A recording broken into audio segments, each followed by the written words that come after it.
As always, Ted, kicks off. Who do you have as your winner of the week? Myself, a little bit of fanboying here. Monday Night Football, Wait, you Aaron just made Rodgers. yourself your winner of the week? Yep, I'm the winner of the week. Okay. Um, I'm interested. Aaron Rodgers, I was so excited last year to see him play, and he goes down on that first series.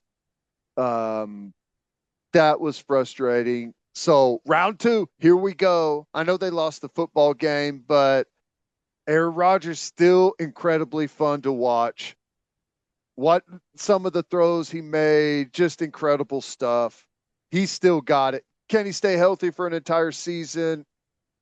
We'll see. I think that's going to be a challenge, but uh, uh, they got thrown up against a really good 49ers football team in the opener, but it was awesome to watch Aaron Rodgers again in the NFL. Great uniform matchup. Yeah. It was Yep. very, very aesthetically pleasing. But I thought he looked good. Yeah. San Francisco's offense. Oh boy. They're no big deal. Looked awesome without number one running back in the NFL. Still didn't look like they missed a beat. Yeah. Jordan Mason. And I hated it. It became some controversy. Like you said, I knew I was going to start on Friday. I can't believe that became such a big deal, but Mm-hmm. that dude was toting the rock. They Yeah. have Kyle Shanahan, and let me know if you disagree. I think he is head and shoulders above everyone else in all of football when it comes to designing run game. He does some Big stuff where fan. I go, "Oh my god, how did he even think of that?" Big fan. It helps with some of the blockers that he's able to use up front. Yeah, remember just what was it a week ago when they were all concerned? Hey, Trent Williams was still not signed, or still they hadn't renegotiated his deal, banged up in the interior, and those guys went out there and dominated the football game. I think you could like I think you could go find Trent Williams in April, on vacation in Tahiti and be like, "Oh, hey, we need you to play left tackle in the most important football game of all time," and he could just walk out there and dominate. He's really good at football. Yeah. Going to Yes, the he Hall of is. Fame, no doubt. So you high on the Jets this season with the way that Rodgers looked in the opener? High on the Jets. I think that they could be scrapping for a wild card spot. I mean, we'll see how it all comes together. Um, Lazard. I mean, isn't that like the greatest thing ever to hitch yourself to one of the best quarterbacks of all time, just to make sure you're his go-to guy? Always going to have a job, right? Genius. It's genius. We I mean, loved him how? at Iowa State. Oh, I know. How much money has he made, Lazard and Randall Cobb? Just kind of pulling them all over the place. But um, I their defense is solid. We'll see. I mean, It's a really tough division. it's a tough division, but if Aaron Rodgers, if he can stay healthy for all 17 games, you're going to have a chance to make the playoffs, a really strong chance. No doubt.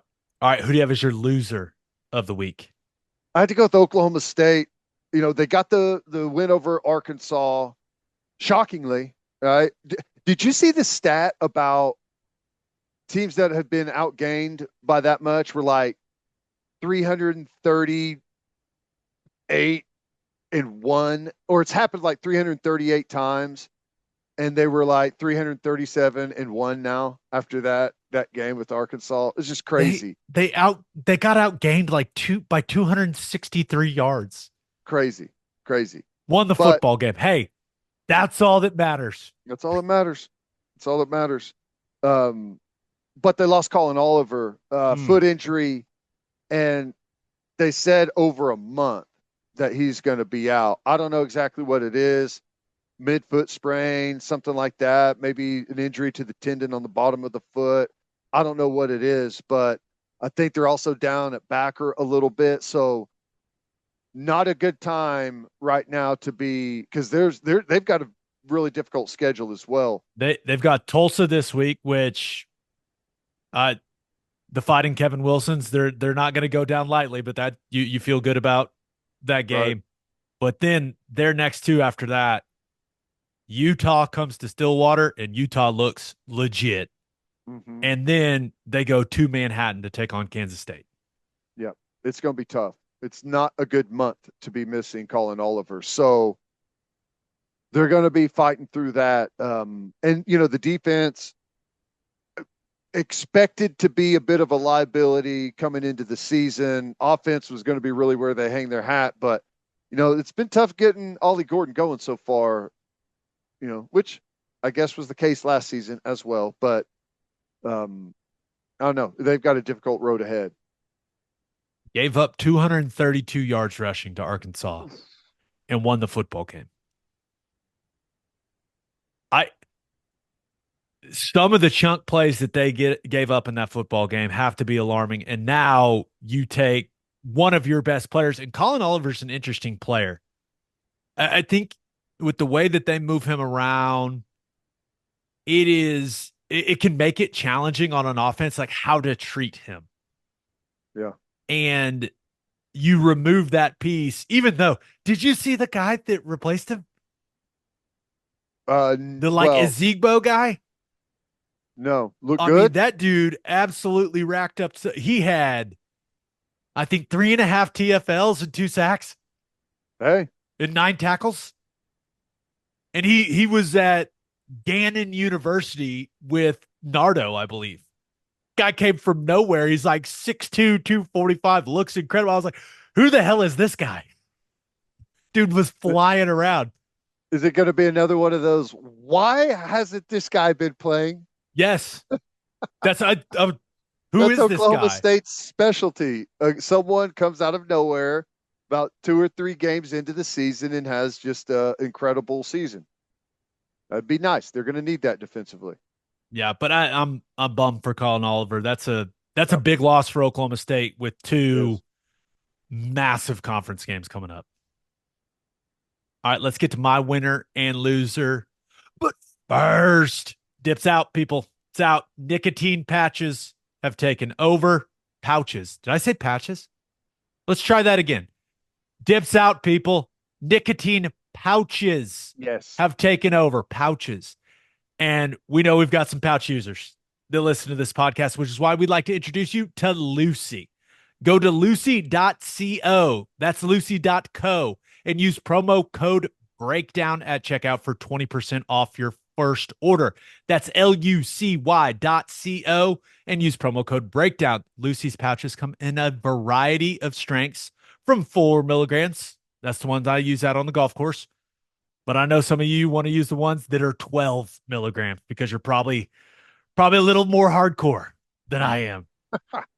Lucy also offers a variety of flavors, including classics like wintergreen and mint, but they also have some fun flavors like espresso, apple ice, and mango.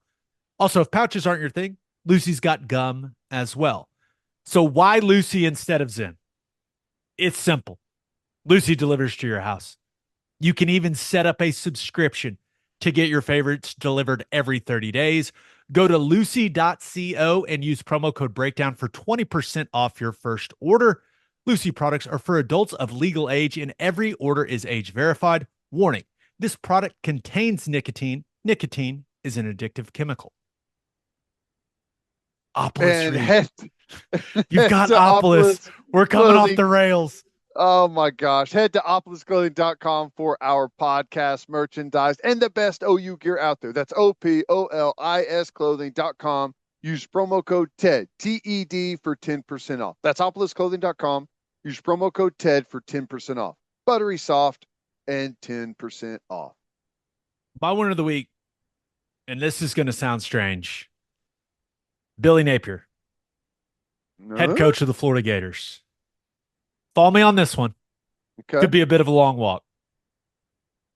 They got embarrassed in their opener.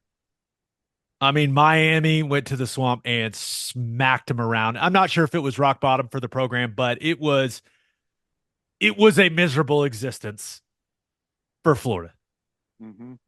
That is not how you want to start a season, especially when you're coaching for your job. But something interesting happened in that game. And I'm not saying it's a good thing As a guy that had a few too many concussions that he's comfortable with, I'm not saying it's a good thing that Graham Mertz got concussed in that game, but he did, and he was not able to play against Sanford last week. Enters DJ Lagway. You got him out on the field if you're Billy Napier. He started the game last week against Sanford. He looked awesome. And I Mm-hmm. know it's Sanford, but the dude can absolutely spin it. He's got a ridiculous physical build. And would you look at who comes to town this week? Oh boy. The Texas A&M Aggies are coming to the Swamp on Saturday. And now Billy Napier, he was all coy about it. He would not commit to who is going to play quarterback for them in that football game. He'd probably say, hey, the plan is to play both Mertz and Lagway. Yeah, okay, man. You're insane if you don't start DJ Lagway. And the reason is simple. DJ Lagway going out there and showing that he has the potential to be an absolute superstar is the best way for Billy Napier to keep his job. The only way for Billy Napier to keep The his job. only way. And it That's it. is and it you have the excuse that Mertz got knocked out with the concussion. You're trying to protect him, blah blah blah. No, no, no. You need DJ Lagway to go out there and you need him to play well if you're Billy Napier. And this door has opened for you. You didn't have to do anything awkward. You didn't have to, bench Mertz and create that awkward situation in the locker room. It would be insane not to start DJ Lagway in this football game if you're Billy Napier. Yes. It and I'm sure he's already made the decision. Uh, and this is not to say anything bad about Mertz, but you are not in a position at all. They've got a brutal schedule. Mertz, I he's the guy you play if you're really good everywhere else. And you just need a guy to go out there, distribute the football, don't make critical mistakes. Like just the coach's robot.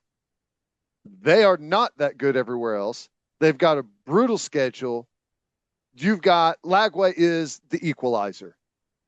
He's going to put you on not necessarily a level playing field with who you're going up against, but he makes the type of plays that gives you a chance week in, week out.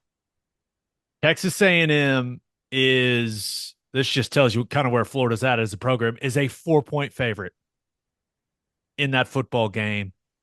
And I think Lagway it feels like it gives Billy Napier a second life there at Florida. And I'm just imagining Texas A&M fans, right? They were heartbroken. You lose that close one to Notre Dame. Great game. You're not happy, but you're not just like extremely discouraged. And then Notre Dame goes and loses to Northern Illinois. And now there's this opportunity for A&M fans where DJ Lagway comes out there. It looks like the second coming of Donovan McNabb. Yeah.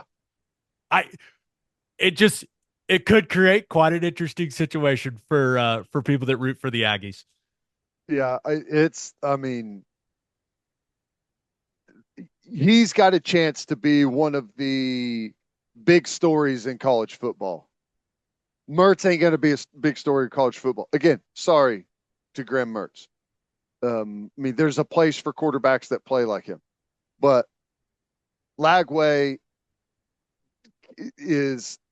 I mean, he's Florida's. I mean, I'm not going to say he's their only hope, but him ripping go balls down the field, escaping sacks in the pocket, and then throwing a 65-yard bomb down the opposite sideline, like that is what Florida desperately needs right now. Do you think Mike Elko looks at it and goes, "Damn it! Why did Mertz have to get concussed? That's I'd much exactly rather it. game plan for Mertz than for Lagway." Well, and the problem is a guy like Lagway can be hard to game plan for. You know, you can do everything right, and he spins out of a sack, and the next thing you know, 75-yard touchdown going the other way. So yeah, it's going to be fun. I'm interested in that game. I I am really too. am. I Sign me up for wanting all of the DJ Lagway experience. I want to see it all. I Once again, no offense to Graham Mertz. He was Right. not the problem for Florida a year ago. Uh, but I want to see DJ Lagway. I want to see it real bad. So do the right thing, Billy Napier. There's no way he starts Mertz, right? Well, Not if he wants to keep his job. if he does, he's going to be loser of the week next week. Okay, deal. My loser of the week. Give me the Cleveland Browns. First of all, and I know we got a lot of Cowboys fans that listen to this. The Cowboys absolutely smacked the Browns Yes, they did. in their home opener. I mean, that football game was not close. That is not the way you're trying to start the season if you're the Cleveland Browns. And then one of the reasons you got smacked is because your starting quarterback was what, 24 of 45 through a couple picks, has not It's played any terrible. good football. He's one of the worst. He's one of the worst quarterbacks in the NFL. And what happens Monday? He gets sued again, and these are serious, serious allegations, and the details are gross again. And it's just like all the allegations where all those lawsuits that he settled. But if you're the Browns, you thought hopefully, hey, that stuff's at least behind us. That's all settled, and now we can just focus on trying to make him good at football again. And it's back to being one of the top headlines in the National Football League. And Deshaun Watson is not good. He's No. not a good quarterback. Did you see that ball he threw that CD Lamb caught on the It was a sideline? great ball to CD. Guy's wide open, perfect protection. He just throws it 7 yards into the bench. I The player that he was is never coming back. And the fact that you gave up 6 draft picks, including 3 first rounders, and you gave him $230 million,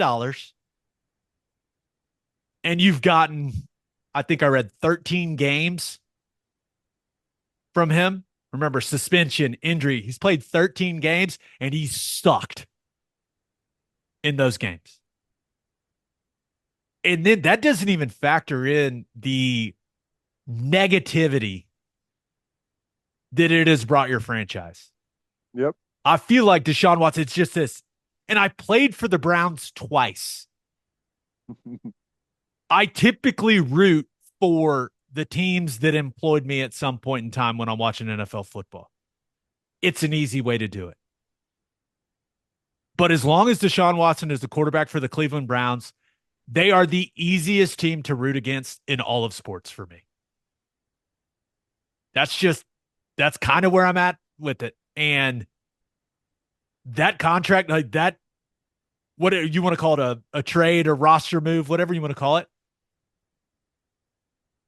with not only with what you're getting from him as a player and the draft capital and the money you gave him, let's not forget the entire rest of the NFL was like, what the hell are you doing? So all the other teams are pissed at you. You brought this awkward situation that just looms over your franchise, and the guy sucks. And the It guy that is you picked him over is playing his ass off. There's also that. Baker Mayfield is the face of Tampa Bay, doing all this charity stuff. He is the easiest guy in the world to cheer for. And you've got Deshaun Watson. Dude, it is an all-time. I don't know if it's number one, but it's way up there. It is an all-time bad roster move in the history of American sports. It's so bad that the theory is out there that it's not a coincidence that this lawsuit popped up on the Monday after he looked atrocious in the opener, because there's one way to get out of that contract for the Cleveland Browns. You you made your bed. Yep. Have fun lying in that. Ugh. Ugh, I bad. just please play someone else at quarterback so I can cheer for a team that I played for twice. Yep. And listen, due process, all that stuff. I get it. There's a pretty common theme in all this stuff, Ted. Yeah. No, Yeah. no kidding. So No kidding. it's got to suck to be a Browns fan right now. Uh, Oh, and just they have awesome fans, man. Awesome fans. Brutal. it sucks for, like, yeah, he's playing terrible. You paid all that money, gave up the picks, all of that. But like, the compounding factor is to watch Baker Mayfield, who, there was a time whenever he had some hate out there, but I mean, it feels like generally speaking, everyone loves the guy now, right? Once he left His Cleveland, his Q rating's way up there, yes, especially when you compare it to Deshaun Watson. right. God.